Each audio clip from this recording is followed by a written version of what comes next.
श्री प्रदूषस्तोत्रम्। जय देव जगन्नाथ, जय शंकर शाश्वत, जय सर्वसुराध्यक्ष, जय सर्वसुरार्चित, जय सर्वगुणातीत, जय सर्ववरप्रद, जय नित्य निराधार, जय विश्वंभराव्यय, जय विश्वेकवंदेश, जय नागेन्द्रभूषण, जय गौरीपते शंभु, जय चंद्रार्धशेखर, जय कोट्यर्क संकाश, जयानंत गुणाश्रय, जय भद्र विरूपाक्ष, जयाचिंत निरंजन, जय नाथ कृपा सिंधु, जय भक्तार्ति भंजन, जय दुस्तर संसार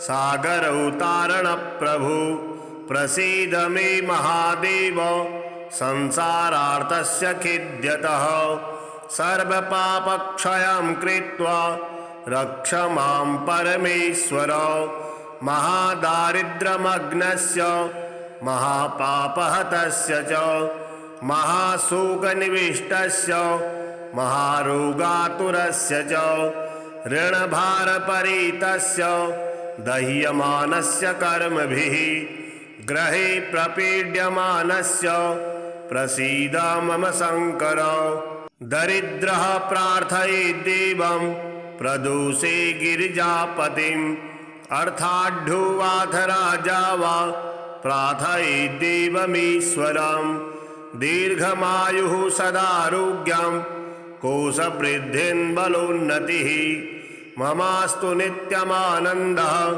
प्रसादात् तव शंकर, शत्रवः संशयं यान्तु प्रसीदन्तु मम प्रजा, नश्यन्तु दशभूराष्ट्रे जनाः सन्तु निरापदः, दुर्भिक्षमरिसन्तापाः समं यान्तु महीतले, सर्वस्य समृद्धिस्य भूयात् सुखमया दिशः, एवमाराधयेत् देवं पूजान्ते गिरिजापतिं, ब्राह्मणान् भोजयेत् पश्चात् दक्षिणाभिष पूजयेत्, सर्वपापक्षयकरी सर्वरोगनिवारणी शिवपूजा मया ख्याता सर्वाभीष्टफलप्रदा। श्री हनुमते स्तोत्रम्।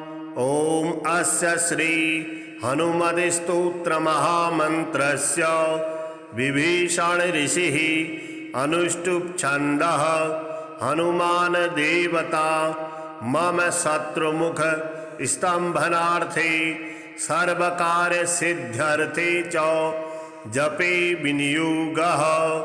ओम नमो हनुमते रुद्राय मम सर्वदुष्टजन मुख स्तंभनं कुरु कुरु, मम सर्वकार्य सिद्धिं कुरु कुरु। ऐं ह्रां ह्रीं ह्रूं फट् स्वाहा। आपन्नाखिललोकार्ते हारिणे श्री हनुमते, अकस्मदागतोत्पात नाशनाय नमोस्तुते। सीताभियुक्त श्रीराम शोक दुःख भयापः, तापत्रयस्य संहारिन् नाञ्जनेय नमोस्तुते। आधिव्याधि महामारी ग्रह पीडापहारिणी, प्राणापहन्त्री दैत्यानां राम प्राणात्मने नमः। संसार सागरावर्ता गद संभ्रांत चेतसां, शरणागतमर्त्यानां शरण्याय नमोस्तुते। राजद्वारे बिलद्वारे प्रवेशे भूतसंकुले, गजसिंह महाव्याघ्र चोरभीषणकानने, महाभयेऽग्निसंस्थाने शत्रुसंगसमाश्रिते, शरणागतमर्त्यानां शरण्याय नमो नमः। प्रदोषे वा प्रभाते वा ये स्मृत्यञ्जनासुताम्, अर्थसिद्धि यशः कामान् प्राप्नुवन्ति न संशयः। कारागृहे प्रयाणे च संग्रामे देशविपल्लवे ये स्मरन्ति हनुमन्तं तेषां सन्ति न आपदः वज्रदेहाय कालाग्नि रुद्रायामिततेजसे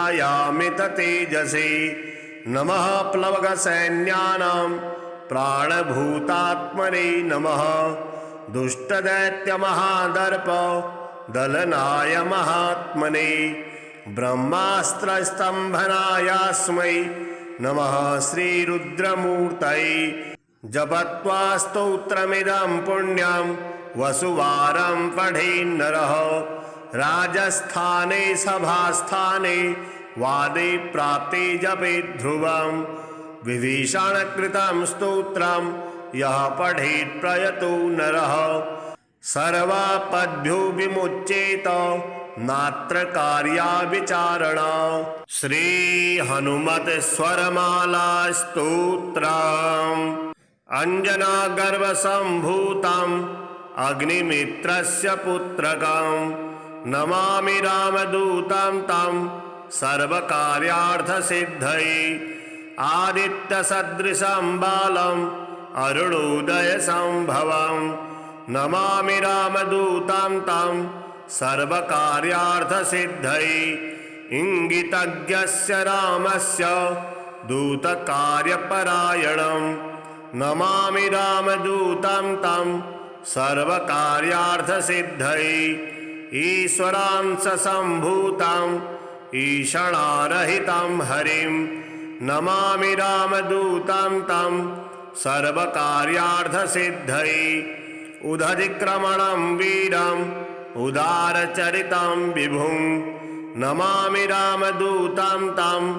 सर्वकार्यार्थसिद्धये उरुविगोत्थिता वृक्षा मुहूर्तं कविमन्वयुः नमामि रामदूतं तं सर्वकार्यार्थसिद्धये ऋक्शाखाध्यायिनं शान्तं मृग्यमाणपदार्चितं नमामि रामदूतं तं सर्वकार्यार्थसिद्धये ऋकाराद्यक्षरोत्पत्ति ज्ञानपूरितमानसं नमामि रामदूतं तं सर्वकार्यार्थसिद्धये रीलृत्यादिवर्णानाम् उच्चारणविधायकं नमामि रामदूतं तं सर्वकार्यार्थसिद्धये ईधमानशरीरं तं राजमानमुखाकृतिं नमामि रामदूतं तं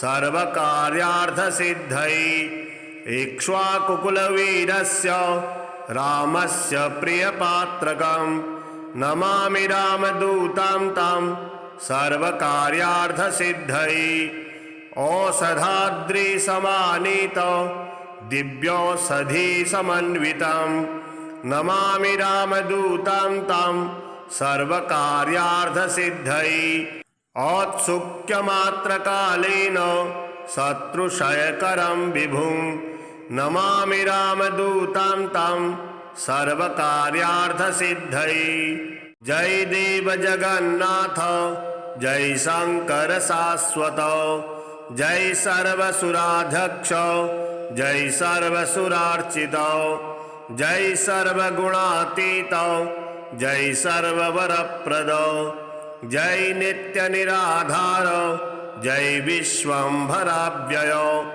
जय विश्वेकवन्देश जय नागेन्द्रभूषण जय गौरीपते शंभु जय चंद्रार्धशेखर जय कोट्यर्कसंकाश जयानंत गुणाश्रय जय भद्रविरूपाक्ष जयाचिंत निरंजन जय नाथ कृपा सिंधु जय भक्त्यार्तिभंजन जय दुस्तर संसार सागर उतारण प्रभु प्रसीद मे महादेव संसारार्तस्य खिद्यतः सर्वपापक्षयं कृत्वा रक्ष मां परमेश्वर महादारिद्र्यमग्नस्य महापापहतस्य च महाशोकनिविष्टस्य महारोगातुरस्य च ऋणभारपरीतस्य दह्यमानस्य कर्मभिः ग्रहे प्रपीड्यमानस्य प्रसीद मम शङ्कर। दरिद्रः प्रार्थयेत् देवं प्रदोषे गिरिजापतिम् अर्थाढ्युवाथ राजा वा प्रार्थयेत् देवमीश्वरम्। दीर्घमायुः सदारोग्यं कोशवृद्धिं बलोन्नतिः ममास्तु नित्यमानन्दः प्रसादात् तव शङ्कर। शत्रवः संशयं यान्तु प्रसीदन्तु मम प्रजा नश्यन्तु दशभू राष्ट्रे जनाः सन्तु निरापदः दुर्भिक्षमरिसन्तापाः समं यान्तु महीतले सर्वस्य समृद्धिस्य भूयात् सुखमयात् दिशः एवमाराधयेत् देवं पूजान्ते गिरिजापतिं ब्राह्मणान् भोजयेत् पश्चात् दक्षिणाभिष पूजयेत् सर्वपापक्षयकरी सर्वरोगनिवारणी शिवपूजा मया ख्याता सर्वाभीष्टफलप्रदा। श्रीहनुमते स्तोत्रम्। ॐ अस्य श्री हनुमते स्तोत्रमहामन्त्रस्य विभीषण ऋषिः अनुष्टुप् छन्दः हनुमान् देवता मम शत्रुमुख स्तम्भनार्थे सर्वकार्यसिद्ध्यर्थे च जपे विनियोगः। ॐ नमो हनुमते रुद्राय मम सर्वदुष्टजन मुखस्तम्भनं कुरु कुरु मम सर्वकार्यसिद्धिं कुरु कुरु। ऐं ह्रां ह्रीं ह्रूं फट् स्वाहा। आपन्नाखिललोकार्ते हारिणे श्रीहनुमते अकस्मदागतोत्पात नाशनाय नमोऽस्तुते। सीताभियुक्त श्रीराम शोकदुःखभयापः तापत्रयस्य संहारिन् नाञ्जनेय नमोऽस्तुते। आधिव्याधिमहामारी ग्रहपीडापहारिणी प्राणापहन्त्री दैत्यानां रामप्राणात्मने नमः। संसारसागरावर्ता गतसम्भ्रान्तचेतसां शरणागतमर्त्यानां शरण्याय नमोऽस्तुते। राजद्वारे बिलद्वारे प्रवेशे भूतसङ्कुले गजसिंहमहाव्याघ्र चोरभीषणकानने महाभयेऽग्निसंस्थाने शत्रुसङ्गसमाश्रिते शरणागतमर्त्यानां शरण्याय नमो नमः।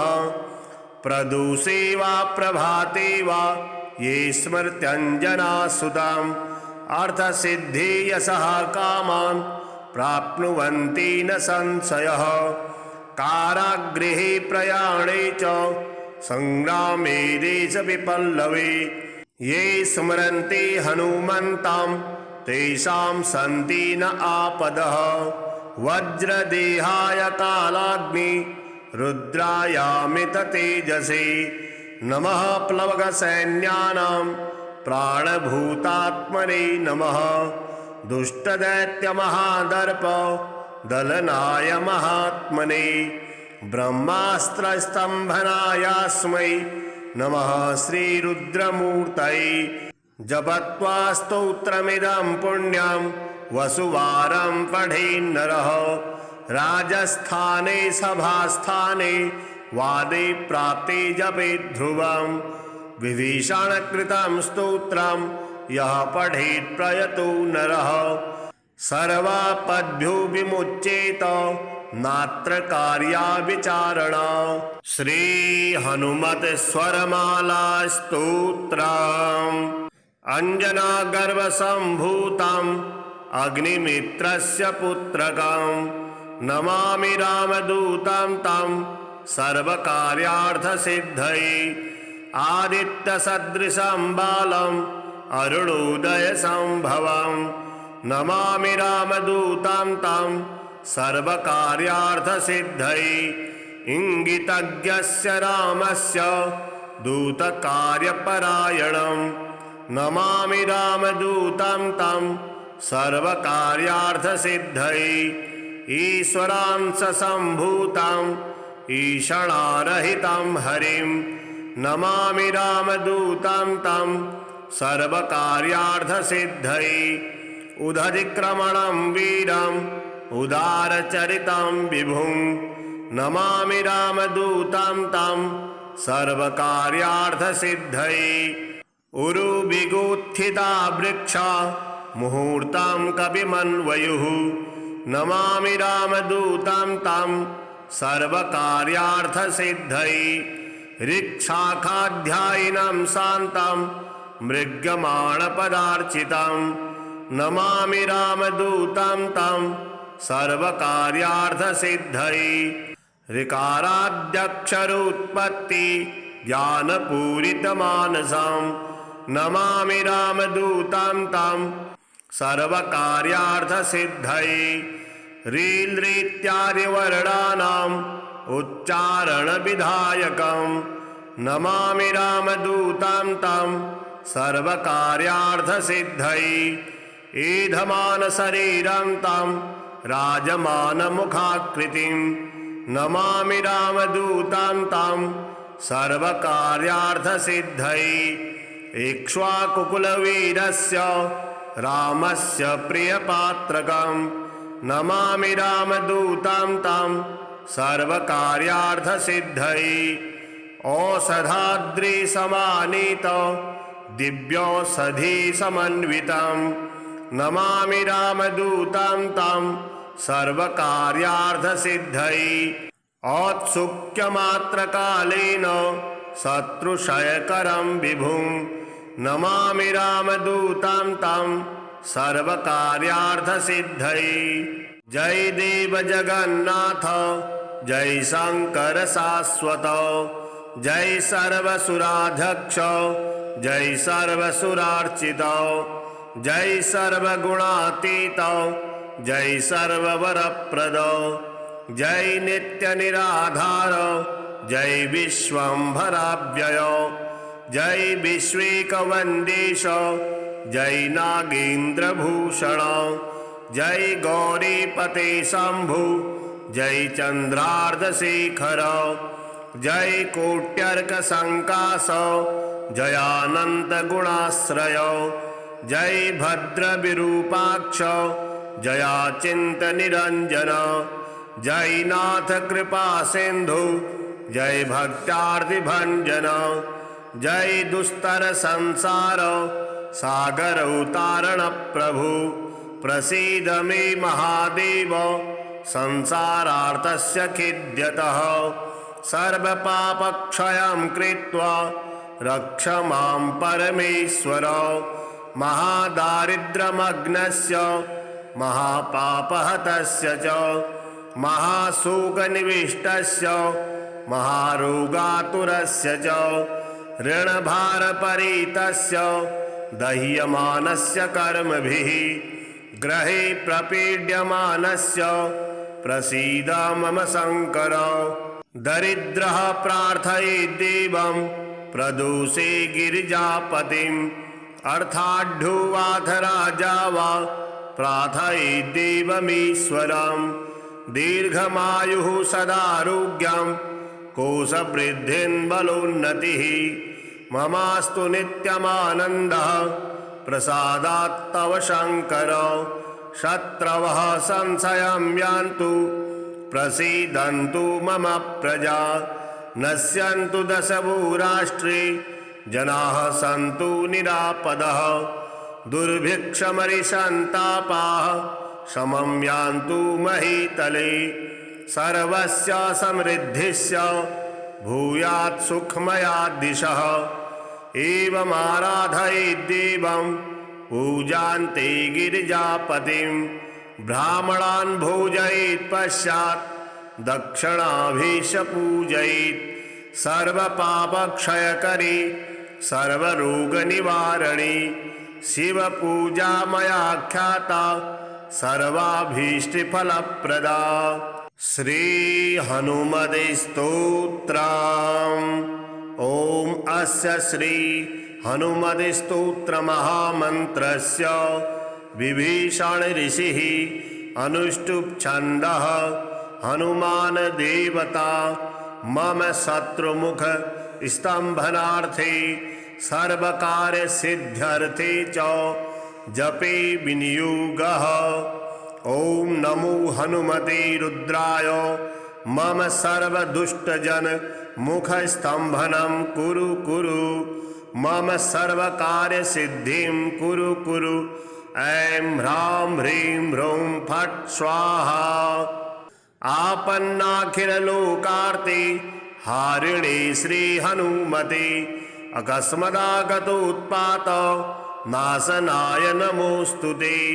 सीताभियुक्त श्रीराम शोक दुःख भयापः तापत्रयस्य संहारिन् नाञ्जनेय नमोस्तुते।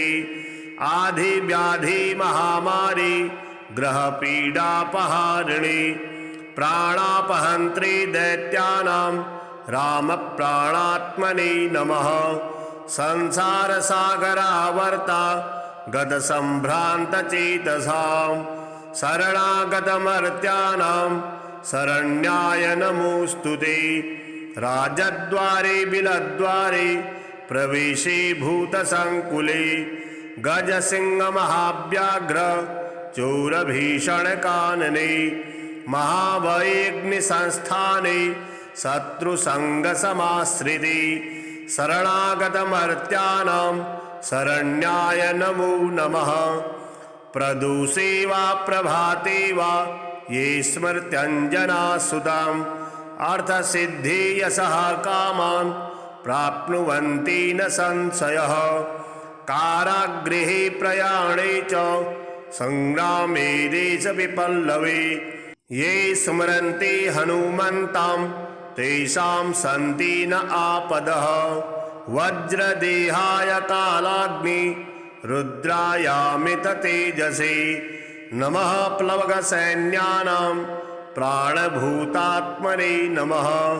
दुष्टदैत्यमहादर्प दलनाय महात्मने ब्रह्मास्त्रस्तंभनायास्मै नमः श्रीरुद्रमूर्तये।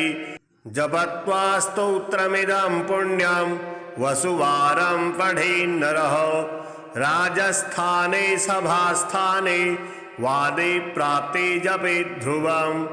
विभीषणकृतं स्तोत्रं यः पठेत् प्रयतो नरः सर्वापद्भ्यो विमुच्येत नात्र कार्या विचारणा। श्री हनुमत स्वरमाला स्तोत्रम्। अंजना गर्भ संभूतम् अग्निमित्रस्य पुत्रकं नमामि रामदूतं तं सर्वकार्यार्थसिद्धये। आदित्यसदृशं बालम् अरुणोदयसंभवं नमामि रामदूतं तं सर्वकार्यार्थसिद्धये। इंगितज्ञस्य रामस्य दूतकार्यपरायणं नमामि रामदूतं तं सर्वकार्यार्थसिद्धये। ईश्वरांश संभूतं ईषणारहितं हरिं नमामि रामदूतं तं सर्वकार्यार्थसिद्धये। उदधिक्रमणं वीरम् उदारचरितं विभुं नमामि रामदूतं तं सर्वकार्यार्थसिद्धये। उरुविगोत्थिता वृक्षा मुहूर्तं कविमन्वयुः नमामि रामदूतं तं सर्वकार्यार्थसिद्धये। ऋक्शाखाध्यायिनं शान्तं मृग्यमाणपदार्चितं नमामि रामदूतं तं सर्वकार्यार्थसिद्धये। ऋकाराद्यक्षरोत्पत्ति ज्ञानपूरितमानसं नमामि रामदूतं तं सर्वकार्यार्थसिद्धये। रीलृत्यादिवर्णानां उच्चारणविधायकं नमामि रामदूतं तं सर्वकार्यार्थसिद्धये ईधमानशरीरं तं राजमानमुखाकृतिं नमामि रामदूतं तं सर्वकार्यार्थसिद्धये इक्ष्वाकुकुलवीरस्य रामस्य प्रियपात्रकं नमामि रामदूतं तं सर्वकार्यार्थसिद्धये औषधाद्रिसमानीतं दिव्यौषधिसमन्वितं नमामि रामदूतं तं सर्वकार्यार्थसिद्धये औत्सुक्यमात्रकालेन शत्रुक्षयकरं विभुं नमामि रामदूतं तं सर्वकार्यार्थसिद्धये जय देव जगन्नाथ जय शंकर शाश्वत जय सर्वसुराध्यक्ष जय सर्वसुरार्चित जय सर्वगुणातीत जय सर्ववरप्रद जय नित्यनिराधार जय विश्वंभराव्यय जय विश्वेकवन्देश जय नागेन्द्रभूषण जय गौरीपते शंभु जय चंद्रार्धशेखर जय कोट्यर्कसंकाश जयानंत गुणाश्रय जय भद्रविरूपाक्ष जयाचिंत निरंजन जय नाथ कृपा सिंधु जय भक्त्यार्तिभंजन जय दुस्तर संसार सागर उतारण प्रभु प्रसीद मे महादेव संसारार्तस्य खिद्यतः सर्वपापक्षयं कृत्वा रक्ष मां परमेश्वर महादारिद्र्यमग्नस्य महापापहतस्य च महाशोकनिविष्टस्य महारोगातुरस्य च ऋणभारपरीतस्य दह्यमानस्य कर्मभिः ग्रहे प्रपीड्यमानस्य प्रसीद मम शंकर दरिद्रः प्रार्थयेत् देवं प्रदोषे गिरिजापतिम्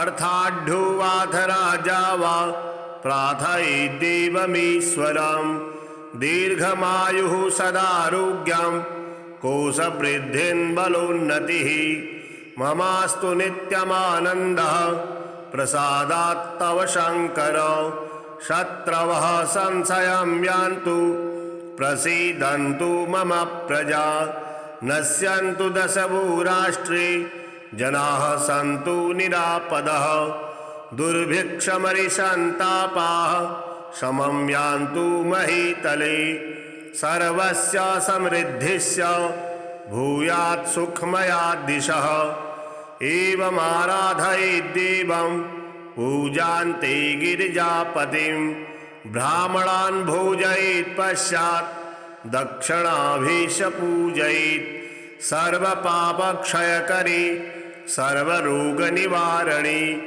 शिवपूजा मया ख्याता सर्वाभीष्टफलप्रदा श्री हनुमते स्तोत्रम् ओम अस्य श्री हनुमते स्तोत्र महामन्त्रस्य विभीषण ऋषिः अनुष्टुप् छन्दः हनुमान देवता मम शत्रुमुख स्तंभनार्थे सर्वकार्य सिद्ध्यर्थे च जपे विनियोगः ओम नमो हनुमते रुद्राय मम सर्वदुष्टजन मुख स्तंभनं कुरु कुरु मम सर्वकार्य सिद्धिं कुरु कुरु ऐं ह्रां ह्रीं ह्रूं फट् स्वाहा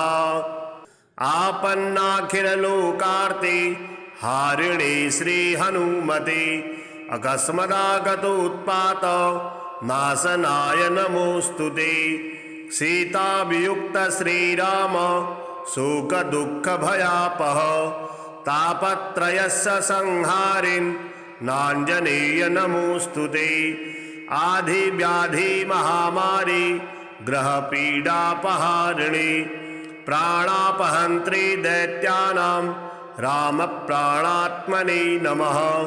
संसारसागरावर्ता गतसम्भ्रान्तचेतसां शरणागतमर्त्यानां शरण्याय नमोऽस्तु ते। राजद्वारे बिलद्वारे प्रवेशे भूतसङ्कुले गजसिंहमहाव्याघ्र चोरभीषणकानने महाभयेऽग्निसंस्थाने शत्रुसङ्गसमाश्रिते शरणागतमर्त्यानां शरण्याय नमो नमः। प्रदोषे वा प्रभाते वा ये स्मृत्यञ्जनासुताम् अर्थसिद्धि यशः कामान् प्राप्नुवन्ति न संशयः। कारागृहे प्रयाणे च संग्रामे देशविपल्लवे ये स्मरन्ति हनुमन्तं तेषां सन्ति न आपदः। वज्रदेहाय कालाग्नि रुद्रायामित तेजसे नमः। प्लवगसैन्यानां प्राणभूतात्मने नमः।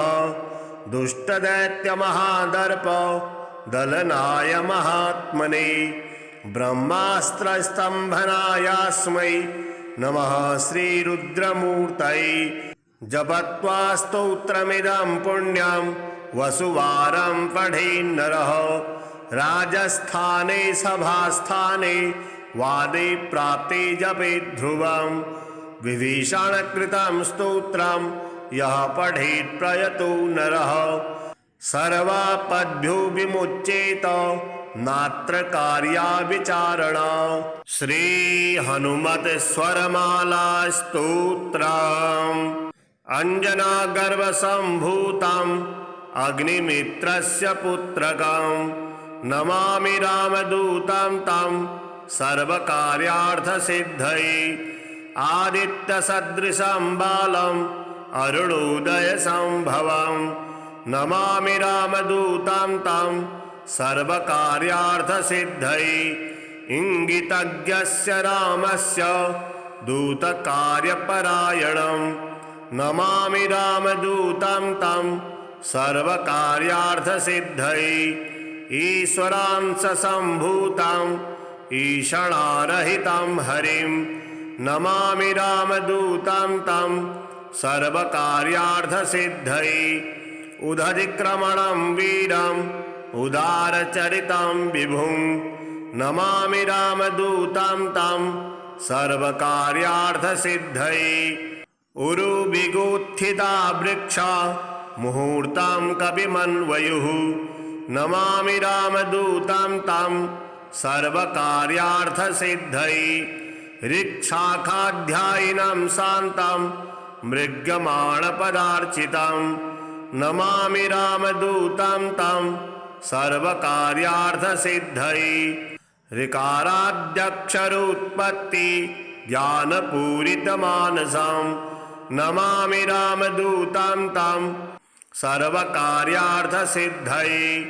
रीलृत्यादिवर्णानाम् उच्चारणविधायकं नमामि रामदूतं तं सर्वकार्यार्थसिद्धये।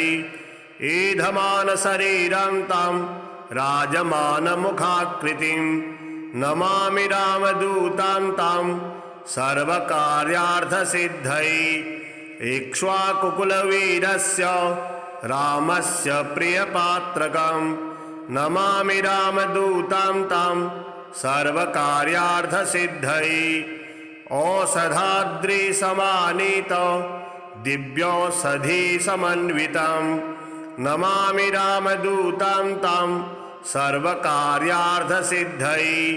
औत्सुक्यमात्रकालेन शत्रुक्षयकरं विभुं नमामि रामदूतं तं सर्वकार्यार्थसिद्धये। जय देव जगन्नाथ जय शंकर शाश्वत जय सर्वसुराध्यक्ष जय सर्वसुरार्चित जय सर्वगुणातीत जय सर्ववरप्रद जय नित्य निराधार जय विश्वंभराव्यय जय विश्वेकवन्देश जय नागेन्द्रभूषण जय गौरीपते शंभु जय चंद्रार्धशेखर जय कोट्यर्कसंकाश जयानंत गुणाश्रय जय भद्रविरूपाक्ष जयाचिंत निरंजन जय नाथ कृपा सिंधु जय भक्त्यार्तिभंजन जय दुस्तर संसार सागर उतारण प्रभु प्रसीद मे महादेव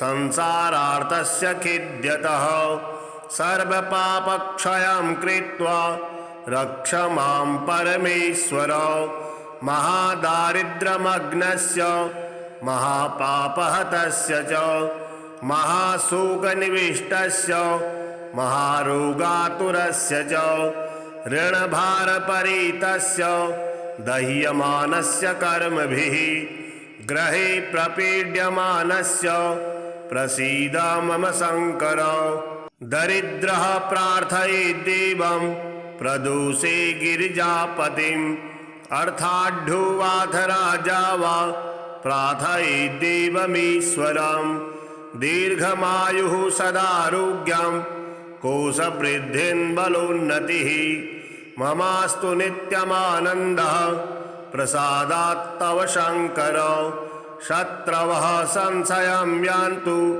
प्रसीदन्तु मम प्रजा नश्यन्तु दशभूराष्ट्रे जनाः सन्तु निरापदः दुर्भिक्षमरिसन्तापाः शमं यान्तु महीतले सर्वस्य समृद्धिस्य भूयात् सुखमया दिशः एवमाराधयेत् देवं पूजान्ते गिरिजापतिं ब्राह्मणान् भोजयेत् पश्चात् दक्षिणाभिष पूजयेत् सर्वपापक्षयकरी सर्वरोगनिवारणी शिवपूजा मया ख्याता सर्वाभीष्टफलप्रदा श्री हनुमते स्तोत्रम् ओम अस्य श्री हनुमते स्तोत्र महामन्त्रस्य विभीषण ऋषिः अनुष्टुप् छन्दः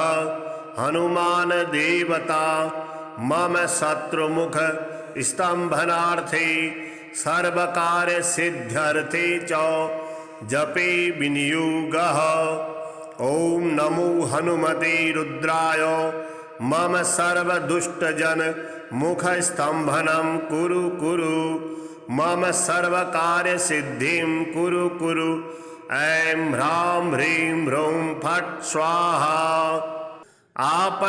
आपन्नाखिललोकार्ते हारिणे श्री हनुमते अकस्मदागतोत्पात नाशनाय नमोस्तुते सीताभियुक्त श्रीराम शोक दुःख भयापह तापत्रयस्य संहारिन् नाञ्जनेय नमोस्तुते आधिव्याधि महामारी ग्रह पीडापहारिणी प्राणापहन्त्री दैत्यानां राम प्राणात्मने नमः संसार सागरावर्ता गद संभ्रांत चेतसां शरणागतमर्त्यानां शरण्याय नमोस्तुते राजद्वारे बिलद्वारे प्रवेशे भूतसंकुले गजसिंह महाव्याघ्र चोरभीषणकानने महाभयेऽग्निसंस्थाने शत्रुसंगसमाश्रिते शरणागतमर्त्यानां शरण्याय नमो नमः प्रदोषे वा प्रभाते वा ये स्मृत्यञ्जनासुताम् अर्थसिद्धि यशः कामान् प्राप्नुवन्ति न संशयः कारागृहे प्रयाणे च संग्रामे देशविपल्लवे ये स्मरन्ति हनुमन्तं तेषां सन्ति न आपदः वज्रदेहाय कालाग्नि रुद्रायामित तेजसे नमः प्लवगसैन्यानां प्राणभूतात्मने नमः दुष्टदैत्यमहादर्प दलनाय महात्मने ब्रह्मास्त्रस्तंभनायास्मै नमः श्रीरुद्रमूर्तये। जपत्वा स्तोत्रमिदं पुण्यं वसुवारं पठेन्नरः। राजस्थाने सभास्थाने वादे प्राप्ते जपेत् ध्रुवं। विभीषणकृतं स्तोत्रं यः पठेत् प्रयतो नरः। सर्वापद्भ्यो विमुच्येत नात्र कार्या विचारणा। श्री हनुमत स्वरमाला स्तोत्रम्। अंजना गर्भ संभूतम् अग्निमित्रस्य पुत्रकं। नमामि रामदूतं तं सर्वकार्यार्थसिद्धये। आदित्यसदृशं बालम् अरुणोदयसंभवं। नमामि रामदूतं तं सर्वकार्यार्थसिद्धये। इंगितज्ञस्य रामस्य दूतकार्यपरायणं। नमामि रामदूतं तं सर्वकार्यार्थसिद्धये। ईश्वरांश संभूतं ईषणारहितं हरिं। नमामि रामदूतं तं सर्वकार्यार्थसिद्धये। उदधिक्रमणं वीरम् उदारचरितं विभुं। नमामि रामदूतं तं सर्वकार्यार्थसिद्धये। उरुविगोत्थिता वृक्षा मुहूर्तं कविमन्वयुः। नमामि रामदूतं तं सर्वकार्यार्थसिद्धये। ऋक्शाखाध्यायिनं शान्तं मृग्यमाणपदार्चितं। नमामि रामदूतं तं सर्वकार्यार्थसिद्धये। ऋकाराद्यक्षरोत्पत्ति ज्ञानपूरितमानसं। नमामि रामदूतं तं सर्वकार्यार्थसिद्धये। रीलृत्यादिवर्णानाम् उच्चारणविधायकं। नमामि रामदूतं तं सर्वकार्यार्थसिद्धये। ईधमानशरीरं तं राजमानमुखाकृतिं। नमामि रामदूतं तं सर्वकार्यार्थसिद्धये। इक्ष्वाकुकुलवीरस्य रामस्य प्रियपात्रकं। नमामि रामदूतं तं सर्वकार्यार्थसिद्धये। औषधाद्रिसमानीत दिव्यौषधिसमन्वितं। नमामि रामदूतं तं सर्वकार्यार्थसिद्धये। औत्सुक्यमात्रकालेन शत्रुक्षयकरं विभुं। नमामि रामदूतं तं सर्वकार्यार्थसिद्धये। जय देव जगन्नाथ जय शंकर शाश्वत। जय सर्वसुराध्यक्ष जय सर्वसुरार्चित। जय सर्वगुणातीत जय सर्ववरप्रद। जय नित्यनिराधार जय विश्वंभराव्यय। जय विश्वेकवन्देश जय नागेन्द्रभूषण। जय गौरीपते शंभु जय चंद्रार्धशेखर। जय कोट्यर्कसंकाश जयानन्तगुणाश्रय। जय भद्रविरूपाक्ष जयाचिन्तनिरञ्जन। जय नाथ कृपा सिंधु जय भक्त्यार्तिभञ्जन। जय दुस्तर संसार सागर उतारण प्रभु। प्रसीद मे महादेव संसारार्तस्य खिद्यतः। सर्वपापक्षयं कृत्वा रक्ष मां परमेश्वर।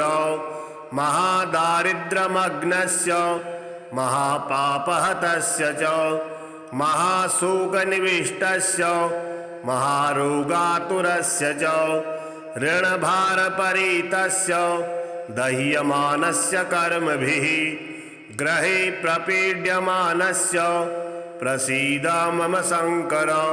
दरिद्रः प्रार्थयेत् देवं प्रदोषे गिरिजापतिम् अर्थाढ्यो वाथ राजा वा प्रार्थयेत् देवमीश्वरम्। दीर्घमायुः सदारोग्यं कोशवृद्धिं बलोन्नतिः ममास्तु नित्यमानन्दः प्रसादात् तव शङ्कर शत्रवः संशयं यान्तु प्रसीदन्तु मम प्रजा नश्यन्तु दशभूराष्ट्रे जनाः सन्तु निरापदः दुर्भिक्षमरिसन्तापाः समं यान्तु महीतले सर्वस्य समृद्धिस्य भूयात् सुखमया दिशः एवमाराधयेद्देवं पूजान्ते गिरिजापतिं ब्राह्मणान् भोजयेत् पश्चात् दक्षिणाभिष पूजयेत् सर्वपापक्षयकरी सर्वरोगनिवारणी शिवपूजा मया ख्याता सर्वाभीष्टफलप्रदा। श्री हनुमते स्तोत्रम्।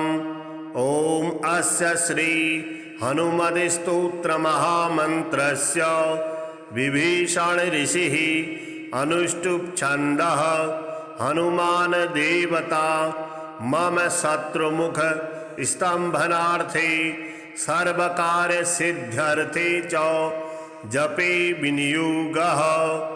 ओम नमो हनुमते रुद्राय मम सर्वदुष्टजन मुख स्तंभनं कुरु कुरु मम सर्वकार्य सिद्धिं कुरु कुरु। ऐं ह्रां ह्रीं ह्रूं फट् स्वाहा। आपन्नाखिललोकार्ते हारिणे श्री हनुमते अकस्मदागतोत्पात नाशनाय नमोस्तुते। सीताभियुक्त श्रीराम शोक दुःख भयापह तापत्रयस्य संहारिन् नाञ्जनेय नमोस्तुते। आधि व्याधि महामारी ग्रह पीडापहारिणी प्राणापहन्त्री दैत्यानां राम प्राणात्मने नमः। संसार सागरावर्ता गत संभ्रांत चेतसां शरणागतमर्त्यानां शरण्याय नमोस्तुते। राजद्वारे बिलद्वारे प्रवेशे भूतसंकुले गजसिंह महाव्याघ्र चोरभीषणकानने महाभयेऽग्निसंस्थाने शत्रुसंगसमाश्रिते शरणागतमर्त्यानां शरण्याय नमो नमः। प्रदोषे वा प्रभाते वा ये स्मृत्यञ्जनासुताम् अर्थसिद्धि यशः कामान् प्राप्नुवन्ति न संशयः। कारागृहे प्रयाणे च संग्रामे देशविपल्लवे ये स्मरन्ति हनुमन्तं तेषां सन्ति न आपदः। वज्रदेहाय कालाग्नि रुद्रायामित तेजसे नमः। प्लवगसैन्यानां प्राणभूतात्मने नमः। दुष्टदैत्यमहादर्प दलनाय महात्मने ब्रह्मास्त्रस्तंभनायास्मै नमः श्रीरुद्रमूर्तये। जपत्वा स्तोत्रमिदं पुण्यं वसुवारं पठेन्नरः राजस्थाने सभास्थाने वादे प्राप्ते जपेत् ध्रुवं। विभीषणकृतं स्तोत्रं यः पठेत् प्रयतो नरः सर्वापद्भ्यो विमुच्येत नात्र कार्या विचारणा। श्री हनुमत स्वरमाला स्तोत्रम्। अंजनागर्भ संभूतं अग्निमित्रस्य पुत्रकं नमामि रामदूतं तं सर्वकार्यार्थसिद्धये। आदित्यसदृशं बालम् अरुणोदयसंभवं नमामि रामदूतं तं सर्वकार्यार्थसिद्धये। इंगितज्ञस्य रामस्य दूतकार्यपरायणं नमामि रामदूतं तं सर्वकार्यार्थसिद्धये। ईश्वरांश संभूतं ईषणारहितं हरिं नमामि रामदूतं तं सर्वकार्यार्थसिद्धये उदधिक्रमणं वीरम् उदारचरितं विभुं नमामि रामदूतं तं सर्वकार्यार्थसिद्धये उरुविगुत्थिता वृक्षा मुहूर्तं कविमन्वयुः नमामि रामदूतं तं सर्वकार्यार्थसिद्धये ऋक्शाखाध्यायिनं शान्तं मृग्यमाणपदार्चितं नमामि रामदूतं तं सर्वकार्यार्थसिद्धये ऋकाराद्यक्षरोत्पत्ति ज्ञानपूरितमानसं नमामि रामदूतं तं सर्वकार्यार्थसिद्धये रीलृत्यादिवर्णानाम् उच्चारणविधायकं नमामि रामदूतं तं सर्वकार्यार्थसिद्धये ईधमानशरीरं तं राजमानमुखाकृतिं नमामि रामदूतं तं सर्वकार्यार्थसिद्धये इक्ष्वाकुकुलवीरस्य रामस्य प्रियपात्रकं नमामि रामदूतं तं सर्वकार्यार्थसिद्धये औषधाद्रिसमानीत दिव्यौषधिसमन्वितं नमामि रामदूतं तं सर्वकार्यार्थसिद्धये औत्सुक्यमात्रकालेन शत्रुक्षयकरं विभुं नमामि रामदूतं तं सर्वकार्यार्थसिद्धये